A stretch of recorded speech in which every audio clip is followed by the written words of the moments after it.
Hello everyone.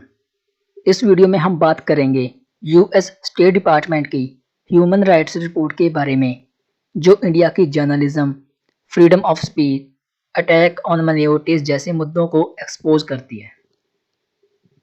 तो देखते हैं इस रिपोर्ट में आखिर ऐसा क्या है।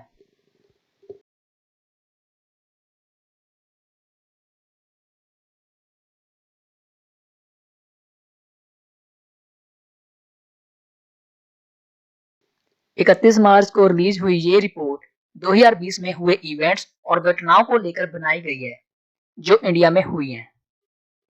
रिपोर्ट में फ्रीडम ऑफ मीडिया के बारे में ये लिखा गया है कि ऐसी बहुत सी एग्जाम्पल्स मिलती हैं यहाँ मीडिया आउटलेट्स को प्रेशराइज किया गया और उन्हें धमकाया भी गया रिपोर्टिंग करने के लिए गवर्नमेंट के फेवर में और झूठ सिखाने को।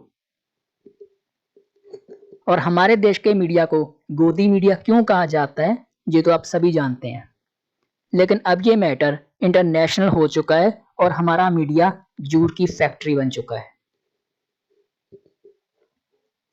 इस रिपोर्ट में आगे द वायर के चीफ एडिटर सिद्धार्थ वरदराजन के बारे में भी जिक्र हुआ है, जिसपे केस हो गया था सिर्फ एक ट्वीट को लेकर, और ऐसा सिर्फ हमारे देश में ही हो सकता है।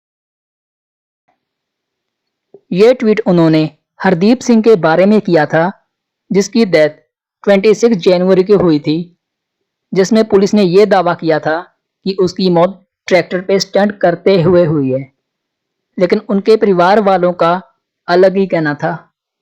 उसके परिवार वालों का कहना था कि एक्चुअली हरदीप सिंह को पुलिस की गोली लगी हुई है, जिसकी वजह से उसकी मौत हो गई। इस रिपोर्ट में आगे दिल्ली में 3 महीने तक चले CAA प्रोटेस्ट के बारे में भी जिक्र किया गया है। ये तो आप सभी जानते हैं कि ये प्रोटेस्ट गवर्नमेंट के अगेंस्ट 3 महीने तक चला था। हालांकि इस प्रोटेस्ट का तो कुछ खास असर नहीं हुआ, लेकिन जामिया मिलिया यूनिवर्सिटी की एक स्टूडेंट सफूरा जरगर के अरेस्ट की न्यूज बहुत वायरल हुई थी। जब सफूरा को अरेस्ट किया गया था, एक्चुअली वो प्रेग्नेंट थी और जिसका खुलासा जेल के अंदर से हुआ था। हालांकि जून 2020 में उसे जेल से रिलीज कर दिया गया था। रिपोर्ट में जम्मू और कश्मीर में हुए कन्फ्लिक्ट के बारे में भी लिखा गया है कि कैसे वहां पे इंटरनेट को डिस्कनेक्ट कर दिया गया था। वहां पे बहुत सारे लोग मारे गए थे और बहुत सारे लोग तो गायब भी हो गए थे।